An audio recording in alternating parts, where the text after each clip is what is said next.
आप देख रहे हैं TNB। प्रधानमंत्री नरेंद्र मोदी ने इतना रोजगार दिया है कि आज तक किसी ने इतना रोजगार नहीं दिया है। रोजगार दे तो रखा है लोगों को, आधे लोगों को भेज दिया कि जाइए ताजमहल के कमरे खुलवाइए, आधे लोगों को चढ़ा दिया कुतुब मीनार पे तुम जाके यहाँ पर चालीसा पढ़ो, आधे लोगों को भेज दिया तुम ज्ञानवापी मस्जिद के नाम पे दंगा मचाओ। फिर उसके बाद भी अगर कोई बच जाता है तो उसको भेज दिया कि देखो डॉलर जो है वो रुपया गिर रहा है, तो देखो कहाँ गिर रहा है, रुपया ढूंढो। तुम्हारी भी तो कोई जिम्मेदारी बनती नहीं बनती। और उसके बाद मीडिया को काम दे दिया गया है कि जो इन मुद्दों के नाम पर जो लड़ रहे हैं, जो कुतुब मीनार पे चढ़े हुए, जो ताजमहल पे लड़े हुए, इन्हीं के नाम पर दो लोगों को बिठाओ और शाम को इसी नाम पर मुद्दे पर मुर्गा लड़ाओ। मोहित शर्मा आपका नाम है, पंडित हैं आप, लेकिन अगर जहां से मंदिरों के साक्ष्य मिल रहे हैं तो क्या आप खुश नहीं हैं? एक बात मुझे आप बताइए, इस देश के अंदर मंदिर और मस्जिद के नाम पर आखिर कब तक एक दूसरे का गला काटा जाएगा? क्या मोहित शर्मा, एक बात आप मुझे बताइए कि चाहे मोहित शर्मा हो चाहे देश के अंदर कोई भी तमाम लोग हों, मंदिर और मस्जिद के नाम पर जिस तरीके से लोगों को आपस में लड़ाया जा रहा है, क्या ये हिंदुस्तान का कल्चर था? इस देश के अंदर आप लाल किले की अगर बात करते हैं तो लाल किला शाहजहां ने बनाया, आप बात करती हैं ताजमहल की तो ताजमहल जो है वो भी शाहजहां ने बनाया, ठीक है ना। आप बात करते हैं कुतुब मीनार की तो कुतुब मीनार पर पता चलता है कुतुबुद्दीन ऐबक और इल्तुतमिश ने बनाया, ठीक है। लेकिन अगर आप बात करें मौजूदा दौर के प्रधानमंत्री की तो क्या बनाया? शौचालय बनाया और लोगों को पागल बनाया।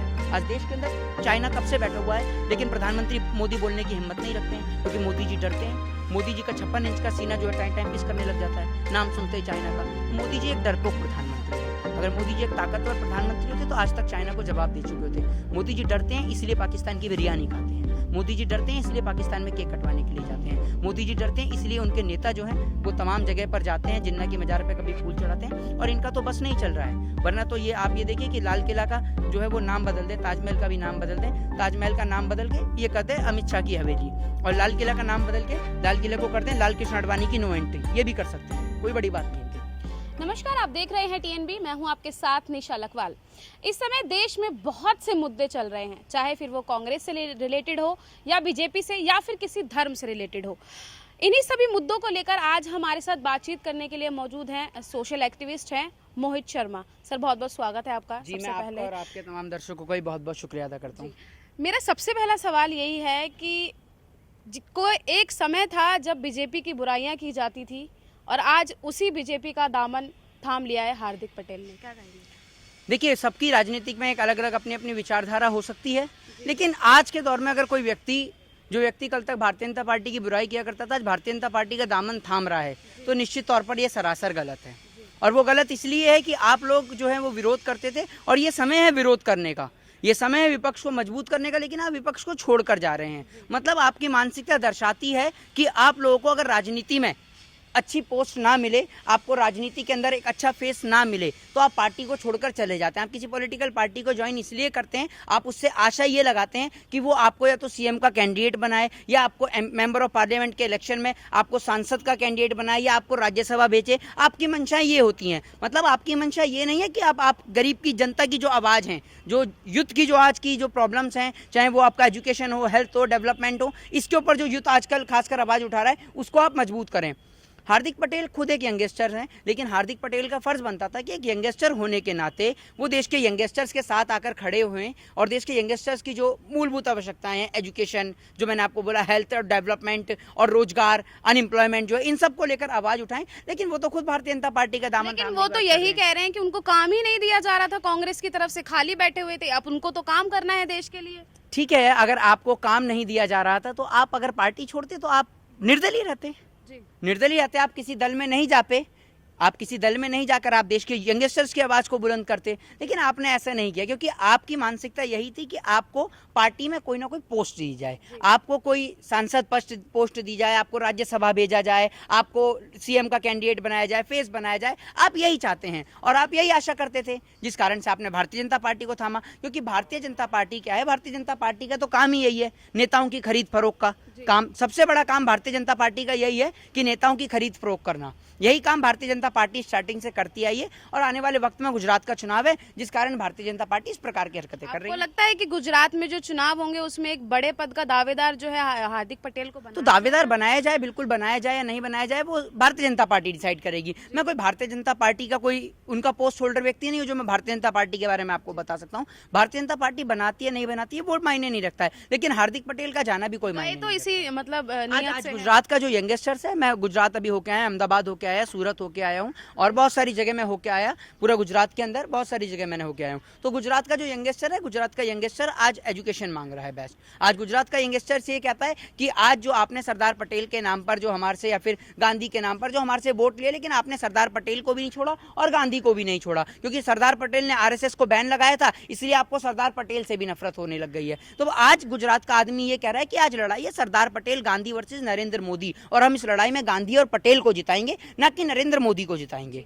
गांधी और पटेल की बात आप कर रहे हैं, एक बयान अभी आया है दुष्यंत गौतम की तरफ से, जिन्होंने नेहरू, जवाहरलाल नेहरू जो हमारे देश के पहले प्रधानमंत्री थे, उनको निकम्मा कहा है, और इस जो पीएम नरेंद्र मोदी हैं उनको अवतार बताया है। ये देखिए, इन जैसे व्यक्तियों के लिए तो मैं कोई टिप्पणी नहीं कर सकता। इन जैसे व्यक्तियों का मानसिक संतुलन खराब है, और अगर देश के पूर्व प्रधानमंत्री के तौर पर हम उनको देखते हैं, हम ये नहीं कहते हैं कि गलती नहीं करती, इंसान एक गलतियों का पुतला है। नेहरू जी से भी कोई ना कोई गलती हुई होगी, ऐसा तो नहीं है कि नेहरू जी से गलती नहीं हुई, गलती हुई है, ये हर कोई व्यक्ति मानता है। गलती नरेंद्र मोदी से भी होती है, गलती मनमोहन सिंह जी से भी हुई होगी, गलती अटल बिहारी वाजपेयी से भी हुई होगी, लेकिन आप कहें कि निकम्मा, अरे जिस व्यक्ति ने, आप ये समझिए कि मोतीलाल नेहरू बैरिस्टर थे, ठीक है ना, जिस व्यक्ति ने ऐशो आराम की जिंदगी को छोड़कर इस देश की आज़ादी का सपना देखा, आप उस देश के प्रधानमंत्री के लिए अगर इस प्रकार के शब्दों का इस्तेमाल करते हैं तो आप प्रधानमंत्री पद का अपमान करेंगे, और ऐसे व्यक्ति के खिलाफ मुकदमा दर्ज होना चाहिए। क्योंकि हम भी देश के प्रधानमंत्री का विरोध करते हैं, लेकिन विरोध करने की एक सरहद और एक सीमा होती है। हम प्रधानमंत्री के लिए भी अगर ये शब्द का प्रयोग करेंगे तो हम प्रधानमंत्री का अपमान करेंगे और प्रधानमंत्री पद का भी अपमान करेंगे। तो दोनों ही विचारधारा में इस प्रकार के शब्दों का प्रयोग करना एक गलत बात है। एक और महत्वपूर्ण सवाल है, आजकल ईडी काफी सक्रिय दिख रही है, चाहे फिर वो दिल्ली में कार्यवाही करना हो या फिर राहुल गांधी और सोनिया गांधी को समन भेजना हो। तो मैं आपको बताता हूँ, ईडी जो है वो इसलिए कार्रवाई कर रही है विपक्ष के नेताओं पर, चाहे वो आम आदमी पार्टी के सत्येंद्र जैन हो, चाहे फिर वो भारतीय राष्ट्रीय कांग्रेस के राहुल गांधी और सोनिया गांधी हो, इसलिए ईडी इन पे कार्रवाई कर रही है क्योंकि भारतीय जनता पार्टी के अंदर तो राजा हरिश्चंद्र की छठी औलाद के सारे बच्चे उसी के अंदर शामिल हैं, और राजा हरिश्चंद्र के जितने भी सत्य बोलने वाले हैं और एकदम जिसे कहते हैं ना माँ गंगा से भी पवित्र जल वाले लोग, वो सारे भारतीय जनता पार्टी के अंदर हैं। राफेल का तो कोई घोटाला हुआ ही नहीं है मेरे ख्याल से इस देश के अंदर। शारदा चिटफंड घोटाले के आरोपी थे मुकुल राय, वो भी भारतीय जनता पार्टी में आते हैं तो वो उनके ऊपर भी आरोप मुक्त हो जाते हैं। मिथुन चक्रवर्ती, बहुत सारे लोग थे, बहुत सारे घोटाले किए गए इस देश में। पहली बार शौचालय घोटाला इस देश के अंदर लोगों ने सुना। तो भारतीय जनता पार्टी जो है वो घोटाले करती है, लेकिन उनके घोटालों पर ईडी जांच नहीं बैठाती है। तो ये सवाल हम ईडी से भी पूछना चाहते हैं, और ये सवाल हम ईडी से नहीं पूछेंगे, इस सवाल का जवाब हम ईडी से कोर्ट के माध्यम से मांगेंगे कि ईडी विपक्ष के नेताओं पे क्यों कार्रवाई कर रही है। ईडी सामने आकर बोल दे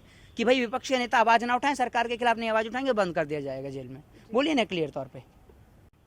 तो आप सीधे तौर पर ईडी पे भी सवाल खड़े कर रहे हैं और ये कहना चाह रहे हैं कि बीजेपी के इशारों पर ईडी चल रहा है। ये मैं सवाल नहीं है, पूरा देश समझदार व्यक्ति यही सोच रहा है, हर एक समझदार व्यक्ति यही सोच रहा है कि भारतीय जनता पार्टी में भी करप्ट लीडर हैं। अगर आप इस देश के अंदर स्वतंत्रता के तौर पर देख रहे हैं, आप अगर एक स्वतंत्र कार्रवाई कर रहे हैं, निष्पक्ष कार्रवाई कर रहे हैं, तो जो सभी नेता जो आरोप के अंदर लिप्त हैं उनके ऊपर कार्रवाई करिए ना, चाहे वो कोई भी हो, चाहे वो बीजेपी के हों, चाहे फिर वो अभी आपने देखा होगा जो भारतीय जनता पार्टी के जो एमएलए हैं येदुरप्पा, जो आपने देखा होगा उनके ऊपर भी भ्रष्टाचार के आरोप लगे थे। सब पे कार्रवाई करे ईडी, क्यों नहीं करती ईडी कार्रवाई? करे, पता चल जाएगा सीधे तौर पर। ईडी तो एविडेंस के आधार पर ही कार्रवाई करेगी ना, जिसके खिलाफ सबूत मिलेंगे उसी के खिलाफ कार्रवाई। तो ईडी एविडेंस ढूंढना ही नहीं चाहती है भारतीय जनता पार्टी के खिलाफ। एविडेंस ढूंढेगी तभी तो निकलेंगे एविडेंस, वो ढूंढना ही नहीं चाहती है। वो तो ढूंढती है किसके खिलाफ? आम आदमी पार्टी के खिलाफ, वो ढूंढती है कांग्रेस के खिलाफ, वो ढूंढती है अखिलेश यादव के खिलाफ, वो ढूंढती है मायावती के खिलाफ, वो ढूंढती है ओवैसी के खिलाफ। वो उन लोगों के खिलाफ नहीं ढूंढती जो भारतीय जनता पार्टी में है, वो ढूंढती है विपक्ष के खिलाफ। जो विपक्ष जो एक मजबूती से आज देश को जो है जोड़ने की कोशिश कर रहे हैं, वो उस विपक्ष को ही तोड़ने का काम कर रही है ईडी। एक चीज़ और मैं यही जानना चाहूँगी, दिल्ली में इस वक्त काफ़ी उथल पुथल चल रही है और अभी केजरीवाल जी का भी बयान आया, उन्होंने भी यही कहा है कि आप एक एक करके नहीं करिए, एक ही साथ सब पे कार्रवाई कीजिए और सबको जेल में डाल दीजिए। हाँ, तो मैं आपको यही तो बता रहा हूँ कि एक काम करें ना, ईडी जो है वो सारे विपक्ष के नेताओं को उठाए, चाहे वो कांग्रेस के हो, आम आदमी पार्टी के, उठा के सबको जेल में बंद कर दे। आपने पहले भी देखा होगा अरविंद केजरीवाल के घर पर जो है वो बिना बात की बहुत सारे छापे पड़ते हैं उनके घर पर। फिर इसके अलावा पहले भी आपने देखा होगा कि नेशनल हेराल्ड के मामले में जो है राहुल गांधी को घसीटा जाता है, गांधी परिवार को घसीटा जाता है। तो विपक्ष की लगातार आवाज को दबाने का काम ये जो है भारतीय जनता पार्टी कर रही है, और ईडी के द्वारा जो कार्रवाई कर रही है इसका कोई खाक असर पड़ने वाला नहीं है। और ये बात सोनिया गांधी जी कह चुकी हैं कि मैं इंदिरा गांधी के घर से हूँ, इंदिरा गांधी के परिवार से हूँ, मैं इन जैसे लोगों से डरने वाली नहीं हूँ। और निश्चित तौर पर जब आपने गलत नहीं किया तो आपको डरना भी नहीं चाहिए, और पूरा देश आप लोगों के साथ खड़ा है। तो कहा तो ये भी जा रहा है कि अब सोनिया गांधी जो है उनको 8 तारीख को पेश होना था, लेकिन अब उनको कोरोना हो गया है, तो कैसे पेश होंगी? हाँ ठीक है, तो अगर वो मेडिकल तौर पे ठीक नहीं है तो वो नहीं जा सकती हैं कोर्ट में। ये तो कोर्ट के अंदर प्रावधान है। और भारतीय जनता पार्टी के संबित पात्रा के लिए भी प्रावधान हुआ था, आपने देखा था, वो कोविड में बता दिया गया था उनको, तो वो भी कोर्ट नहीं गए थे। तो ये तो प्रावधान है। तो अगर वो कोरोना पॉजिटिव है तो वो मेडिकल सर्टिफिकेट वहाँ पर जाएगा कोर्ट के अंदर, वो मेडिकल सर्टिफिकेट लगेगा तो नहीं होना होगा कोर्ट में पेश, उसमें क्या है। एक और सवाल है, अभी हमने कुछ समय पहले ही देखा था कश्मीरी पंडितों का मुद्दा काफी चरम पर था। अब एक बार फिर से कश्मीरी पंडित जो है वो सामने आ गए हैं। केजरीवाल ने कहा है कि दिल्ली में जितने भी कश्मीरी पंडितों की दुकान है उनको सबको बिजली जो है वो फ्री दी जाएगी। बहुत अच्छी बात है, क्यों नहीं दी जानी चाहिए। कश्मीरी पंडितों नहीं, मैं सभी को लिए बता रहा हूँ मैं आपको, लेकिन ये बता रहा हूँ मैं आपको सभी के लिए दी जानी चाहिए। ये तो गलत है कि आप कश्मीरी पंडित के नाम पर करें, सभी को दी जानी चाहिए। लेकिन दूसरी बात ये है कि भारतीय जनता पार्टी ये जो ईडी वीडी का मामला लेकर आ रही है उसके पीछे का कारण ही सबसे बड़ा यही है। सबसे बड़ा कारण ही यही है कि ईडी का मामला लेके आने का यही कारण है कि जो है कश्मीरी पंडितों की आवाज़ को भारतीय राष्ट्रीय कांग्रेस ना उठा पाए और कश्मीरी पंडितों की आवाज़ को लगातार दबाया जाए। कश्मीर में जिस तरीके से कश्मीरी पंडितों ने वहाँ से पलायन करने की धमकी दे दी है, तो उन सब आवाज़ों को दबाने के लिए बीजेपी तो समर्थन करती है कश्मीरी पंडितों का। बीजेपी किसी का समर्थन नहीं करती है। बीजेपी इस देश में नहीं कश्मीर फाइल्स आई थी तब भी उन्होंने उनकी आवाज उठाई थी केजरीवाल सरकार के खिलाफ टैक्स फ्री करने की। वो ड्रामा किया ना, सिर्फ वो ड्रामा किया। आज हकीकत में कश्मीरी पंडित मर रहे हैं तो बताइए कितने बीजेपी के नेता गए। सिर्फ ढोंग रचती है बीजेपी, ड्रामा करती है बीजेपी और कुछ नहीं करती है। भारतीय जनता पार्टी सिर्फ झूठ बोलना जानती है, झूठ की राजनीति करना चाहती है। भारतीय जनता पार्टी अगर हकीकत में आज कश्मीरी पंडितों से प्यार कर रही होती ना तो उस टाइम पे तो चलिए हम थे या नहीं थे वो डिपेंड नहीं करता है। जो बीत गया वो बीत गया, लेकिन जो सामने है हम उस पर तो इंप्लीमेंट कर सकते हैं। आज सामने हो रहा है कश्मीरी पंडितों के साथ दुर्व्यवहार, बीजेपी क्या इंप्लीमेंट कर रही है। अभी कुछ दिन पहले एक शिक्षक को मारा गया, फिर आपने देखा होगा कि डेली की डेली वहां पर जो है कांस्टेबल मारे जा रहे हैं, पुलिस के लोग मारे जा रहे हैं, आर्मी के लोग मारे जा रहे हैं, फिर एक एक्टर को मार दिया गया, फिर एक जो मुदस्सिर अहमद शेख हैं उनको मारा गया, फिर उसके बाद में जो राहुल भट्ट हैं उनको मारा गया। लगातार कश्मीर में हत्याएं बढ़ती जा रही हैं। भारतीय जनता पार्टी कोई कार्रवाई नहीं कर रही है। और भारतीय जनता पार्टी के नेता तो इतने बेशरम है कि वो कार्यक्रम बना रहे हैं 8 साल बेमिसाल। अगर भारतीय जनता पार्टी 8 साल बेमिसाल का कार्यक्रम करती है और 8 साल बेमिसाल बोलती है तो वाकई में भारतीय जनता पार्टी एक बहुत ही बेशरम पार्टी है, क्योंकि देश के लोग मर रहे हैं, देश की आम जनता, स्थानीय नागरिक सुरक्षित नहीं है और आप जो है 8 साल बेमिसाल बना रहे हैं। आप एक एक्टिविस्ट हैं और एक एक्टिविस्ट जो होता है वो सभी पार्टियों को साथ लेके चलता है। अगर कमी है तो बताता है और नहीं है तो नहीं बताता। लेकिन हम अभी तक हमने जितनी भी आपसे बात की हमने देखा है कि सिर्फ आप बीजेपी को कोसते हुए नजर आए। देखिए, आप एक बात मुझे सीधे तौर पे बताइए। आपने बोला कि एक एक्टिविस्ट का फर्ज है कि सभी तमाम जो पार्टियां हैं उनके जो भी अच्छे काम है, बुरे काम है, या देश के अंदर की जो यंगस्टर्स की जो मूलभूत आवश्यकताएं हैं, देश के लोगों की जो हैं आवश्यकताएं, उनको हम उठाने का काम करते हैं। आपने बोला भारतीय जनता पार्टी, आज पूरे सेंटर के अंदर भारतीय जनता पार्टी है। तो आप एक बात मुझे बताइए, अगर हिंदी का सवाल का आपको जवाब नहीं मिलता तो क्या आप इंग्लिश के टीचर से पूछने जाएंगी? नहीं ना, हिंदी के टीचर से ही पूछेंगे ना। तो यही देश की स्थिति है। अगर देश के अंदर सेंटर में प्रधानमंत्री नरेंद्र मोदी बैठे हैं, भारतीय जनता पार्टी बैठी है और पूर्ण बहुमत के साथ बैठी है, तो सवाल भी उनसे ही किया जाएगा। इसलिए भारतीय जनता पार्टी से सवाल करते हैं हम। अगर आप सवाल करने को कोसना समझते हैं तो वो आपकी एक पर्सनली राय है। एक चीज और है, लगातार विपक्ष जो है वो ये बोल रहा है कि देश में बहुत से मुद्दे चल रहे हैं, बेरोजगारी, महंगाई है, खाने पीने की चीजें महंगी हो रही है, सिलेंडर जो है ये तो एक ढकोसला है। कोई देश में बेरोजगारी नहीं है। प्रधानमंत्री नरेंद्र मोदी ने इतना रोजगार दिया है कि आज तक किसी ने इतना रोजगार नहीं दिया है। रोजगार दे तो रखा है लोगों को। आधे लोगों को भेज दिया कि जाइए ताजमहल के कमरे खुलवाइए, आधे लोगों को चढ़ा दिया कुतुब मीनार पे तुम जाके यहाँ पर चालीसा पढ़ो, आधे लोगों को भेज दिया तुम ज्ञानवापी मस्जिद के नाम पे दंगा मचाओ। फिर उसके बाद भी अगर कोई बच जाता है तो उसको भेज दिया कि देखो डॉलर जो है वो रुपया गिर रहा है, तो देखो कहाँ गिर रहा है, रुपया ढूंढो। तुम्हारी भी तो कोई जिम्मेदारी बनती नहीं बनती। और उसके बाद मीडिया को काम दे दिया गया है कि जो इन मुद्दों के नाम पर जो लड़ रहे हैं, जो कुतुब मीनार पे चढ़े हुए, जो ताजमहल पे लड़े हुए, इन्हीं के नाम पर 2 लोगों को बिठाओ और शाम को इसी नाम पर मुद्दे पर मुर्गा लड़ाओ। तो सबको काम तो दे रखा, कोई आदमी फ्री है ही नहीं। और उसके बाद भी अगर कोई फ्री है तो बुलडोजर चल रही है, बुलडोजर चलते हुए देखना जाए। बुलडोजर तो अवैध निर्माण पे चल रहा है ना। हाँ, तो अवैध निर्माण भारतीय जनता पार्टी वाले नहीं करते क्या? मैं यही पूछ रहा हूँ, बताइए। क्या भारतीय जनता पार्टी वाले इतने दूध के धुले हैं कि वो अवैध निर्माण करते ही नहीं है? सारे काम जो है विपक्ष के नेता ही करते हैं। क्या बीजेपी इतनी सच्ची पार्टी हो गई कि राजा हरिश्चंद्र को भी फेल कर दिया? तो ऐसा नहीं है। भ्रष्टाचारी सभी पार्टियों में, और मैं एक्सेप्ट करता हूँ इस बात को। लेकिन आप निष्पक्ष कार्रवाई करिए, अपने नेताओं के ऊपर भी करिए। आपके नेता आज बलात्कार से बच के बाहर बेलों पे घूम रहे हैं, आपके नेता बलात्कारी हैं, आपको शर्म आनी चाहिए। आपके नेताओं के ऊपर मालेगांव बम ब्लास्ट का आरोप का मुकदमा उन पर चलता है, उनके ऊपर आरोप लगते हैं, लेकिन आप उसको भी नहीं बोलते हैं। आप साध्वी प्रज्ञा ठाकुर को लेकर प्रधानमंत्री मोदी बोलते हैं कि मैं उसको कभी दिल से माफ़ नहीं कर पाऊंगा, लेकिन आप उनको पार्टी से सांसद बनाते हैं, नेता बनाते हैं, मंत्री बनाते हैं, MLA बनाते हैं। तो आप ये जो है 2 तरफा राजनीति कर रहे हैं। पहले तो आप गांधी के नाम पर वोट मांगने चले जाते हैं, फिर उसके बाद आप गॉडसे समर्थकों को भी सपोर्ट करते हैं। तो आप ये दो तरफा चरित्र रच रहे हैं। मोहित शर्मा आपका नाम है, पंडित हैं आप, लेकिन अगर जहां से मंदिरों के साक्ष्य मिल रहे हैं तो क्या आप खुश नहीं हैं? एक बात मुझे आप बताइए, इस देश के अंदर मंदिर और मस्जिद के नाम पर आखिर कब तक एक दूसरे का गला काटा जाएगा? क्या मोहित शर्मा, एक बात आप मुझे बताइए कि चाहे मोहित शर्मा हो चाहे देश के अंदर कोई भी तमाम लोग हों, मंदिर और मस्जिद के नाम पर जो जिस तरीके से लोगों को आपस में लड़ाया जा रहा है, क्या ये हिंदुस्तान का कल्चर था? इस देश के अंदर आप लाल किले की अगर बात करती हैं तो लाल किला शाहजहां ने बनाया। आप बात करती हैं ताजमहल की तो ताजमहल जो है वो भी शाहजहां ने बनाया, ठीक है ना। आप बात करते हैं कुतुब मीनार की तो कुतुब मीनार पे पता चलता है कुतुबुद्दीन ऐबक और इल्तुतमिश ने बनाया, ठीक है। लेकिन अगर आप बात करें मौजूदा दौर के प्रधानमंत्री की तो क्या बनाया? शौचालय बनाया और लोगों को पागल बनाया, ठीक है ना। तो आप लगातार देश की धरोहरों को तोड़ने का काम कर रहे हैं। और आपको क्या लगता है हिंदू धर्म को इतना छोटा धर्म है? भगवान आपको ऐसे मिल जाएंगे, किसी भी मस्जिद के अंदर आप भगवान को ढूंढ लेंगे, हैं? लेकिन साक्ष्य तो मिल रहे हैं। सुन लीजिए, जब भगवान श्री कृष्ण ने ना, भगवान श्री कृष्ण के अर्जुन ने दर्शन किए थे, तब उनको दिव्य दृष्टि प्रदान की गई थी, ठीक है। और ये इतने पापी और अधर्मी लोग भगवान के दर्शन करेंगे, ठीक है। तो ये धर्म के नाम पर सिर्फ देश में दंगे मचा रहे हैं और कुछ नहीं कर रहे हैं। और आप बात करिए ना हिंदुओं की, तो आज जो कश्मीर में बैठे हैं वो भी हिंदू हैं, ठीक है। तो आप मंदिर तो बना लेंगे मस्जिदों को तोड़कर, लेकिन उनमें पूजा करने के लिए हिंदू कहाँ से लाएंगे? जब आप हिंदू को ही नहीं बचा पाएंगे तो वो मंदिरों का क्या फ़ायदा? वो मंदिर तो आप ये समझिए खंडर के तौर पे पड़े रहेंगे, क्योंकि जब हिंदू ही सुरक्षित नहीं होगा तो मंदिर का क्या करेंगे आप? तो पहले हिंदू को बचाइए ना। जो कश्मीर में कश्मीरी पंडित मर रहा है या कश्मीर के लोग मर रहे हैं, उसमें हिंदू मुस्लिम सिख ईसाई सभी लोग हैं, सभी को बचाइए आप। तभी जब ये देश रहेगा तब इस देश के ऊपर मंदिर मस्जिद चर्च गुरुद्वारा सब कुछ बनेगा। तो पहले देश को सेव करिए। आज देश के अंदर चाइना कब से बैठा हुआ है, लेकिन प्रधानमंत्री मोदी बोलने की हिम्मत नहीं रखते हैं, क्योंकि मोदी जी डरते हैं।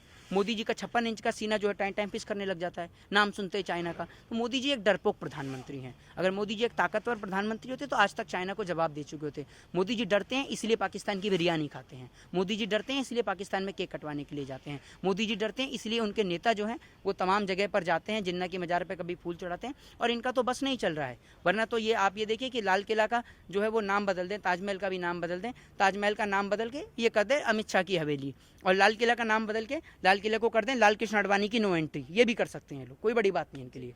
जामा मस्जिद को भी तोड़ने की बात जो है वो सामने आई और कहा है उसके जो सीढ़ियां हैं उसके नीचे भी मंदिर के साथ आपके घर के नीचे मेरे राम का मंदिर है, आपका घर तोड़वा दूं? आपके घर में भी एविडेंस मिलेगा, क्यों नहीं मिलेगा एविडेंस? मिलेगा एविडेंस, क्यों नहीं मिलेगा? आपके घर में, आप एक हिंदू हैं तो आपके घर में एविडेंस मिलेगा, सत्य का निशान मिलेगा, मूर्ति सब कुछ मिलेगी। तो तोड़वा दूं आपका घर? बताइए, आपको इस देश में एजुकेशन हेल्थ और डेवलपमेंट चाहिए, मंदिर और मस्जिद के नाम पर लोगों को लड़ाते रहेंगे? तो लोगों को एजुकेशन हेल्थ और डेवलपमेंट चाहिए, ना कि मंदिर और मस्जिद। जय हिंद, जय भारत, वंदे मातरम। सोशल एक्टिविस्ट मोहित शर्मा इस समय हमारे साथ बातचीत कर रहे थे।